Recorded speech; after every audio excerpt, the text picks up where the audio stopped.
Bienvenue dans une nouvelle vidéo. Donc aujourd'hui, je vais vous présenter quelques ouvrages de la rentrée littéraire 2026. Donc j'ai sélectionné quelques sorties, vraiment même pas une dizaine, que j'aimerais bien me procurer lors de la rentrée littéraire. Donc j'ai pris des ouvrages qui sont parus, qui vont paraître en août et en septembre 2026. Donc je vais vous présenter tout ça sur Canva.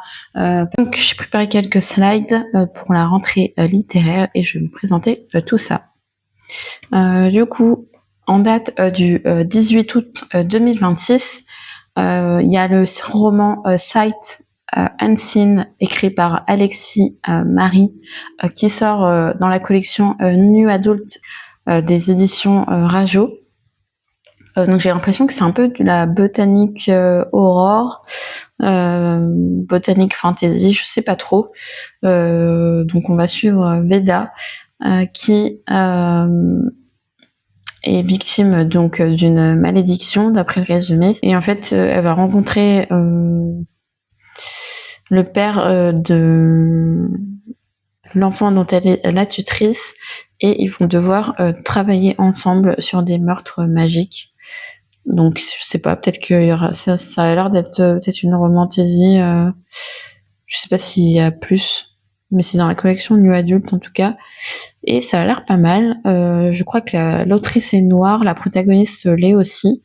J'ai vu des illustrations sur le compte Instagram de l'autrice.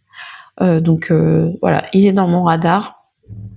À voir après si c'est de la fantasy, enfin de la fantasy avec un tout petit peu de romance ou si c'est de la romantasy. Mais c'est vrai que je lis pas forcément beaucoup de botanique aurore. Enfin, aurore, ouais. Si botanique thriller un peu, j'ai l'impression que c'est ça. Botanique fantasy, donc à voir, pourquoi pas. Je serais peut-être tentée de me le procurer. Ensuite, en date du 20 août, aux éditions Gulf Stream, il y a le roman Académie Rosamonde, écrit par Jade Iseux, qui est à paraître. Et c'est le premier tome d'une trilogie de fantasy jeune adulte, je crois. Et il me semble que c'est une Dark Academia avec un monde qui est régi un peu par les couleurs. Donc c'est un peu, c'est original. J'ai rarement vu ça en fantasy. Donc à voir. Après c'est peut-être pas un concept ultra novateur, je sais pas. Mais en tout cas moi j'en ai pas beaucoup lu, même presque jamais. Donc je serais bien tentée de découvrir cette autrice. Ça promet d'être assez chouette en plus. Pourquoi pas, je serais bien tentée de me le procurer. Hop. Ensuite, il me semble que c'est la dernière sélection fantasy, je crois, que j'ai pris. À l'ombre du Léviathan. C'est un roman de fantasy adulte écrit par Robert Jackson Bennett et publié aux éditions Albin Michel Imaginaire. Donc l'auteur, je connais de sa saga Les Maîtres Enlumineurs. J'avais lu le tome 1 et j'avais beaucoup aimé. Mais c'est vrai que j'ai jamais continué en fait. Je suis la pro pour commencer des sagas, mais jamais les terminer. Donc ça sera l'occasion de recommencer une autre.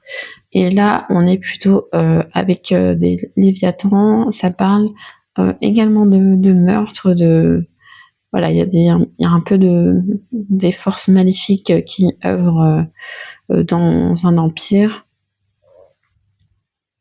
Et du coup, il y a il y a des enquêteurs qui vont être assignés pour résoudre ces assassinats assez questionnables. Donc ça peut être sympa. Là, on est aussi sur un duo, comme avec Sight Unseen. Donc à voir s'il y aura de la romance ou pas. Je sais qu'il y a de la représentation queer dans le roman. Il me semble que l'un des deux personnages principaux est queer. Alors après, je sais pas quelle est la représentation exacte, mais ça a été mentionné de ce que j'ai vu dans les commentaires des chroniques anglophones. Donc ça peut être sympa. Il sort le 2 septembre. Je suis un peu dans cette pas optique, mais envie un peu d'aller vers de la fantasy adulte, un peu plus travaillée, un peu plus fouillée, fournie. Et ça a l'air d'être le cas. Donc, et en plus, il a été primé. Donc voilà, un livre qui me fait envie. Ensuite, on passe aux romances et contemporains. Donc là, c'est avec Vagabonde, écrit par Joséphine Tassi. Donc c'est publié, ça sera publié aux éditions Iconoclaste le 20 août 2026. Et une adolescente qui rencontre deux de ses meilleurs amis, de ce que je comprends, au lycée. Et il y a eu pas mal d'histoires entre eux trois. Et je pense qu'on va apprendre un peu tout ce qui s'est passé et tout ce qui a un peu quelles auraient été les dynamiques un peu de leur amitié. Donc ça peut être sympa. Moi j'aime bien les histoires d'amitié un peu tragiques. Ensuite, là c'est Le ciel entre nous. Donc ça c'est une romance halal écrite par Dounia Bendouma et publiée aux éditions Mawadab. Donc en fait c'est Dounia, la fondatrice, l'éditrice de la maison d'édition Mawadab, qui a écrit son propre roman et qui l'a publié sous sa structure. Moi j'avais déjà découvert un titre de leur catalogue qui s'appelle Aisha Atlast, et j'avais beaucoup aimé. Je trouvais que la plume, il me semble que c'est l'éditrice, c'est également Dounia qui l'a traduit, et je trouve qu'elle l'a fait avec une certaine fluidité et une certaine maîtrise qui est assez, je dirais pas rare, mais qui est assez soutenue et qui était hyper agréable à lire. Donc là, c'est une romance entre, je crois, une étudiante musulmane et une personne non croyante qui, je pense, va être convertie. Ouais, de ce que je comprends du résumé, ils ont des profils complètement différents. Dina, elle est plutôt sérieuse, elle est étudiante en sciences, donc elle a un bagage scientifique qui est assez conséquent en astrophysique.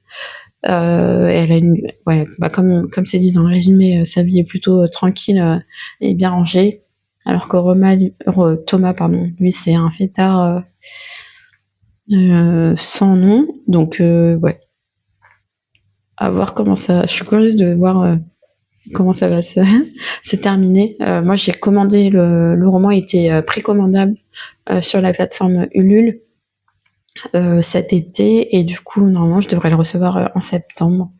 Donc j'ai vraiment hâte de découvrir ce récit. Je sais pas si je ferai peut-être en février, je ferai peut-être une semaine peut-être de lecture un peu romance pour la Saint-Valentin, je sais pas trop. Mais ouais, je pense que je vais me le garder pour février pour faire une vidéo à thème. Et le dernier livre de ma sélection, Ce que le bleu veut dire, écrit par Delphine Duyen Nguyen. Pardon pour la prononciation, j'ai essayé de le lire correctement. Donc c'est publié aux éditions Solaire. Et du coup, en fait, moi, je connais pas l'autrice personnellement, mais j'avais déjà échangé avec elle quand elle a gentiment participé au podcast Un lecteur à minorer, et du coup on avait pas mal échangé sur le milieu de l'édition, sur son parcours. Et en fait Delphine à l'époque c'était la directrice éditoriale des éditions Young Novel, donc le label d'Agatha, et je trouvais qu'elle faisait déjà à l'époque un travail de fou pour faire valoir certains ouvrages. Et puis on sentait vraiment que il y avait une certaine qualité dans les traductions.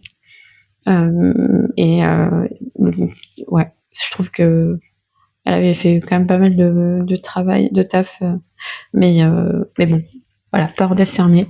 Je suis curieuse de du coup la voir sous une autre casquette, puisque là elle est autrice, pas dans le label de la maison d'édition dans laquelle elle travaille, mais du coup assez curieuse de voir de quoi ça va. Enfin, j'ai à peu près vu sur les réseaux de quoi ça allait parler, puisqu'on va suivre une adolescente franco-vietnamienne qui est au lycée, donc avec tout ce qui s'ensuit, hein, les premiers amours, et le questionnement identitaire, etc. Donc, bon, c'est des thématiques qui sont propres enfin pas propres, mais qu'on retrouve assez souvent dans l'adolescence, pardon.